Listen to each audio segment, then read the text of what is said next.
आज Doubtnut app download करें। Doubtnut पर अपने सभी गणित, रसायन विज्ञान, भौतिक विज्ञान और जीव विज्ञान के डाउट्स का करो सफाया। बस प्रश्न की फोटो खींचो, एक ही प्रश्न को क्रॉप करो और तुरंत वीडियो सोल्यूशन पाओ। अभी डाउनलोड करें। हेलो एवरीवन, आज का प्रश्न है नीचे दिए गए चित्र में झिर्रियों के मध्य दूरी स्मॉल डी कैपिटल डी की तुलना में कम है, तो निम्न व्यवस्था के लिए कॉलम 1 में दिए गए पदों को कॉलम 2 में दिए गए पदों से सुमेलित कर सही विकल्प का चुनाव कीजिए। तो विकल्प ये है, तो दिए गए विकल्प ए बी सी डी में से कौन सा विकल्प सही होगा ये हमको बतलाना है। तो यहाँ हमें 2 कॉलम दिए हुए हैं और दोनों कॉलम में 4-4 कथन भी दिए हुए हैं। तो कॉलम ए का कथन कहता है x बराबर d के लिए बिंदु O पर निर्मित अदीप्त फ्रिंज के लिए d का न्यूनतम मान। b में दिया है फिर से x बराबर d के लिए बिंदु O पर अदीप्त फ्रिंज के लिए d न्यूनतम है, तो y दूरी जिस पर अगला दीप्त फ्रिंज स्थित है वो कितना होगा।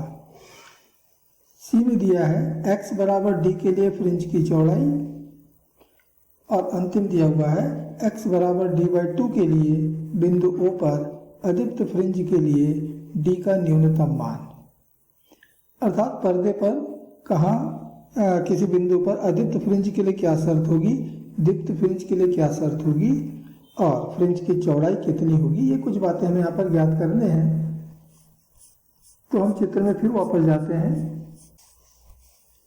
तो यहाँ पर्दे पर कोई बिंदु P है जो बिंदु O से y दूरी पर है। यहाँ S1 और S2 से 2 तरंगें पहुंच रही हैं, लेकिन दोनों तरंगों का S1 और S2 पर कला एक जैसी नहीं है, क्योंकि S से S1 की दूरी और S से S2 की दूरी अलग अलग है, और इसलिए हमें P पर इनके बीच में कितना कलांतर होगा ये जानने के लिए हमें S से स्रोत से इनके पथ में अंतर ज्ञात करना होगा, क्योंकि स्रोत S पर ये दोनों तरंगे समान कला में हैं। वहां से फिर ये S1 की तरफ आया, फिर S1 से P की तरफ आया, इतना पथ तय करके पहुंचा, और उसी S से दूसरी तरंग S2 तक आ रहा है और फिर S2 से P तक पहुंच रहा है। तो इन दोनों के पथ में जो अंतर है इसी को हम कहते हैं पथांतर, और उसी पर निर्भर करेगा कि बिंदु P पर ये किस कला में एक साथ पहुंचेंगे। तो पहले हम पथांतर याद कर रहे हैं। तो चलिए हम इस पथांतर को मानते हैं डेल्टा। तो S2 से होकर आने वाली प्रकाश का कुल पथ है SS2 और फिर S2P, और इसी तरह से S1 से होकर आने वाली प्रकाश का कुल पथ है SS1 धन S1P। यहाँ SS2 अर्थात ये भुजा एक समकोण त्रिभुज SS1S2 का कर्ण है, और कर्ण होता है अन्य 2 भुजाओं के वर्गों के वर्गमूल के बराबर। तो हो जाएगा x का वर्ग धन d का वर्ग का वर्गमूल, अर्थात 1/2 घात 1/2। S2P अर्थात ये भुजा ये भी एक समकोण त्रिभुज S2N2P का कर्ण है, और कर्ण होता है अन्य 2 भुजाओं के वर्गों के योग के वर्गमूल के बराबर।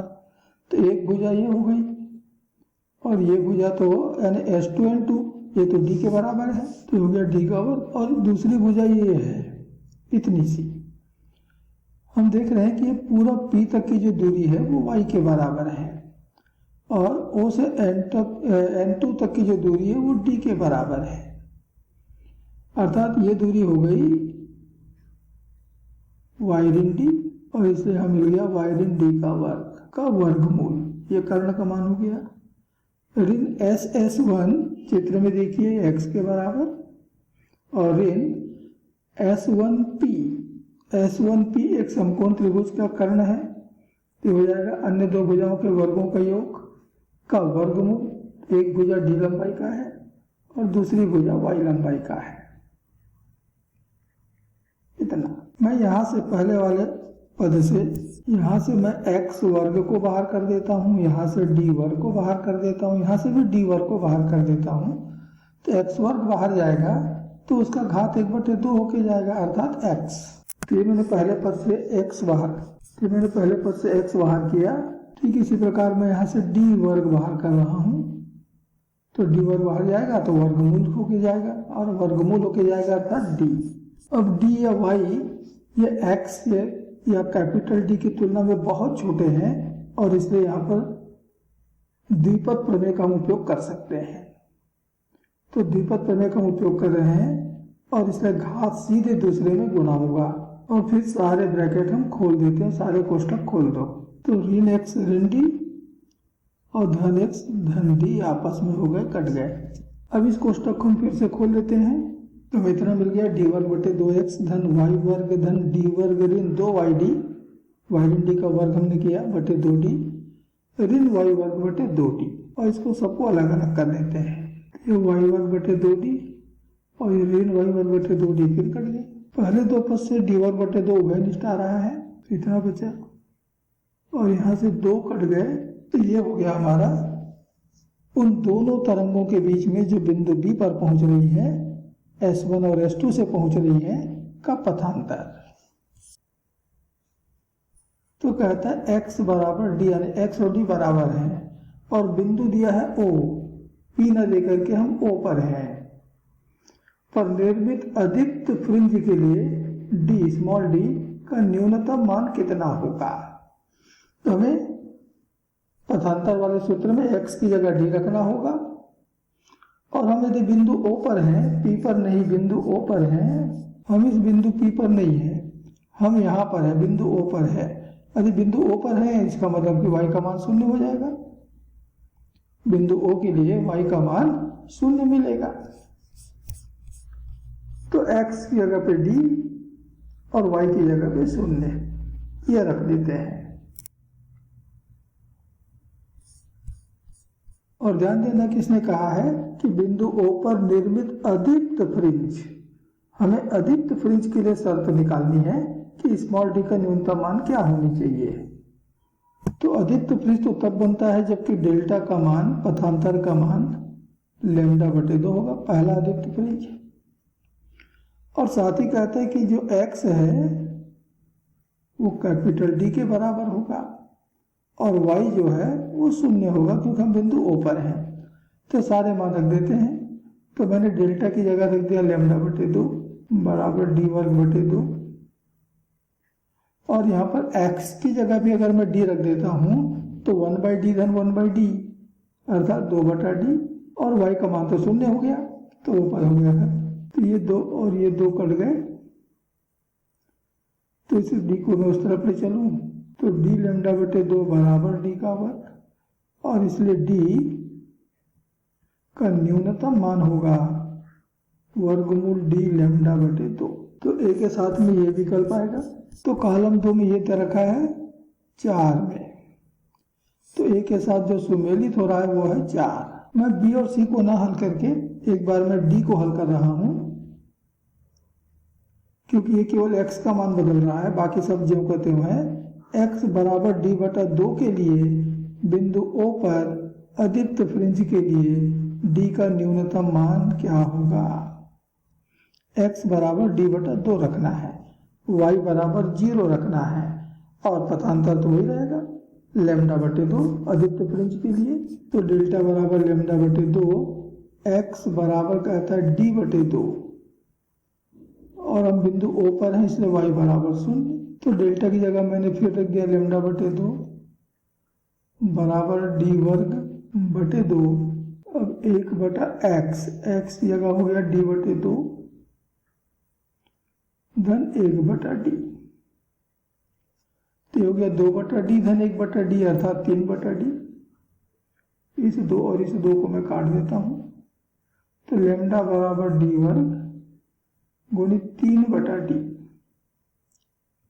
और इसलिए d वर्ग बराबर मिला d लैम्डा बटे 3, या d बराबर होना चाहिए वर्गमूल d लैम्डा बटे 3। तो इसके अनुसार इतना आना चाहिए d का मान। तो ये मान दे रखा है कथन 1 में, और इसका मतलब हुआ कि कथन डी के साथ कॉलम 2 का कथन 1 सुमेलित है, ये सुमेलित है। अब मैं कथन बी पे आता हूं। फिर से कहता है कि x बराबर डी के लिए और बिंदु O पर अदीप्त फ्रिंज के लिए d न्यूनतम है, अर्थात d का मान जो हमने निकाला था लैम्डा d बटा 2, ये d की जगह ये रखना है। तो y दूरी जिस पर अगली दीप्त फ्रिंज स्थित है, अगला दीप्त फ्रिंज किस दूरी y पर स्थित होगा, ये हमको बतलाना है। तो हम फिर समीकरण 1 में आएंगे। अब ये जो पथांतर है डेल्टा, पथांतर जो डेल्टा है, अब दीप्त फ्रिंज के लिए होना चाहिए, पहला दीप्त फ्रिंज के लिए होना चाहिए, तो इसका मान तो लैम्डा के बराबर होता है।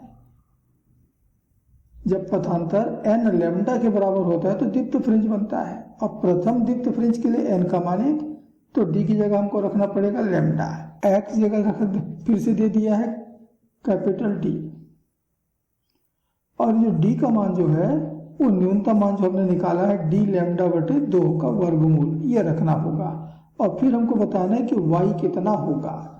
तो ये सारे मान हम समीकरण 1 में रखने जा रहे हैं। तो d बराबर लैम्डा, x बराबर d और d बराबर है वर्गमूल d लैम्डा बटे 2, ये हमने निकाला हुआ है। तो चलिए समीकरण 1 में रखते हैं। तो डेल्टा की जगह लैम्डा हो गया बराबर, ये हमारा समीकरण है 1। इसमें सारे आंकड़े भरने हैं। तो स्मॉल d वर्ग की जगह पे d लैम्डा बटे 2, x की जगह पे d, और फिर से एक बार d आ गया तो इसकी जगह फिर से वर्गमूल d लैम्डा बटे 2, ये हमको रखना होगा। तो मैंने d वर्ग का मान रख दिया d लैम्डा बटे 2, x का मान रख दिया d, तो यहाँ पर 2 बटे d हो गया। और अभी मैंने यहाँ पर d का मान नहीं रखा है क्योंकि y का मान मुझे d के ही पदों में निकालना है। तो एक 2 यहाँ से कट रहा है, d यहाँ से कट रहा है, तो yd बटा d बराबर मेरा लैम्डा बटे 2 ऋण लैम्डा, अर्थात ऋण लैम्डा बटे 2। इसका मतलब ये हुआ कि नीचे वाले तरंग का पथ बड़ा हो गया, ऊपर वाले का छोटा, इसलिए ऋणात्मक आ गया है।